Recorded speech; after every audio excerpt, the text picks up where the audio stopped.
He was a contributing member to the Imagaga. His passion for music led him to participate both in the orchestra and the marching band. And in his senior year, he was honored by his peers by being named drum major. He was also heavily involved in athletics, where he played basketball, ran track, and was part of a cross-country team that had several members vying for individual CIF honors. When you were here at LP, what was your favorite class? My favorite class? Let's see. Most of my time was naturally playing sports. Okay, there's a gentleman that brought his Imagaga. Imagaga. I still have mine. I didn't bring mine. But, there were some teachers that Mr. Mock. There were some other teachers that I could see in his book, but I think math was my favorite, and it really helped me because my civil engineer used a lot of math work, like that. Yeah, like I say, my last 9 years with the county, I was the head of the traffic design section, designing traffic signals and stuff like that. And I can understand why, because you don't know if you're coming back. And if you even were serious enough to get married, it could be even more complicated. But I didn't really begin a relationship with her until about 2 years later. We just happened to cross paths because of the area, Puente, and all the parties that we used to hang out with or go to. Whittier Boulevard was a hot thing back then. And I was into cars at that time. I still have a 57 Chevy right now. I would say that there are a lot of things that you see on TV that look humorous at the time. When we look back on certain things that we did, probably the craziest, most fun we had is that my last 30 days in Vietnam, they had myself and a couple of other experienced warriors do an in-country training program.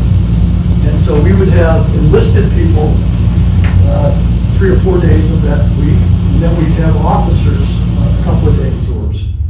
And we parked in the parking lot and jumped out of his car, like a clown car, and we jumped out and we went to the first door, which was the Army, and we all joined the Army at the same time. It was the summer of 1967. And the 4 of us joined together, and we started going through the routine. We had to go get physicals and take tests. You take test after test after test. And then you sign up for a job that you would like to have. I'm in constant contact with Steve now. When I'm in town, we go to dinner and stuff like that. And I live right now in Omaha, Nebraska. I have another place in Murfreesboro, Tennessee, which is right outside Nashville. And then I stay with my sister here in Norco, California. And she puts me up, and I get to see my relatives because they're all in California. So. Hi, my name is Cynthia. I'm also Air Force. I graduated class of 1975. I loved being here as a student. I was a tall flag bearer, the first group. I played a little bit of sports. We started a flag football. Flag football started back then. I played till I got hurt. I'm a wimp. So I played a little volleyball, little basketball, but I love being here. And I'm thankful that I got the chance to come back and speak to you guys today.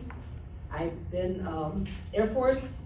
Unlike Jess, I'm a lifer. Called a Roth IRA.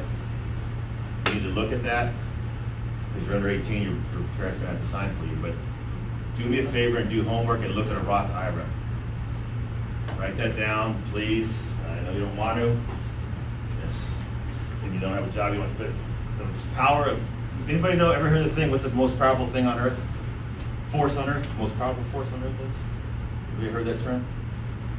It's compounding. You have to fly all the way to Florida, and they're yelling at you, and you have to be getting off the bus in a hurry, And, you know, they tell you gotta go here, gotta do this, do that, and then give you your sea bag and you have to stuff it with your clothes. And yeah, it was an experience, but like I said, that was over 40 years ago, so I kind of don't remember too much, but it was a good experience.